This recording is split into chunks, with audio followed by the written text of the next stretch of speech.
Hello and welcome to the Creative Woman Cafe, a place where your creativity flows.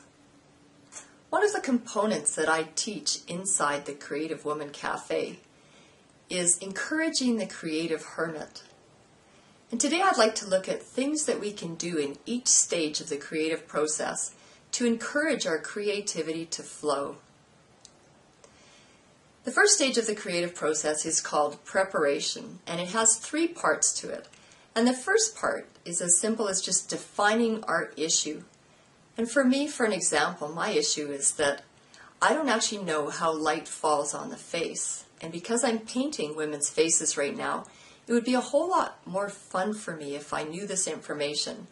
So using the ideas that we're going to talk about today, I came up with this plan to do this study where I would take this plaster man's head and shine a light on it and then transfer the highlights and shadows onto a woman's head. Now your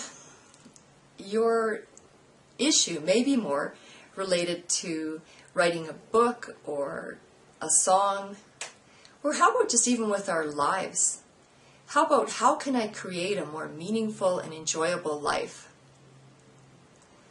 So once we've defined our issue, then what we want to do is be very observant and take in a bunch of different information from all kinds of different sources. So a great way to do this is to do something we don't normally do. That tends to put us more in the moment. So we could just take a walk in a part of town that we don't normally go to, or go to a different cafe or art gallery, and just draw and write about anything that you see that interests you. Another really great source of inspiration is our dreams. And if you just take a piece of paper or a sketchbook to bed with you at night, when you wake up in the morning, if you lay there for just a minute or two and replay your dream in your mind, it'll usually help you to remember enough of it that then you can sketch it or just write a little bit about it. Then once you've collected quite a bit of information, take a look through it and see if any patterns emerge. Another way to seed our creativity is to study the ideas of others. And again, we want to kind of go outside our normal areas of interest. So pick up a book or magazine that you wouldn't normally read and read it and see if it gives you any new ideas. Another good thing to do is ask questions. And one great question is, how could I do this differently? Now in this stage, we want to just be outrageous and go with our intuition and let our ideas flow. This isn't the time for judgment. So as a writer, you might want to just write a page a day, and an artist could make even 100 thumbnail sketches. It's all about generating lots of ideas here. Then the second stage of the creative process is called incubation. And this is where the well-known shower or walk comes in. Basically what you want to do is set aside what you've been doing up to this point and do something entirely different. Maybe weed the garden, maybe stay inside and meditate or do Kundalini yoga. You could dance or sing, get a massage, just do anything to get your mind off of what you've been doing and let your unconscious take over. Now the third stage is called illumination, and this is the one that we all love.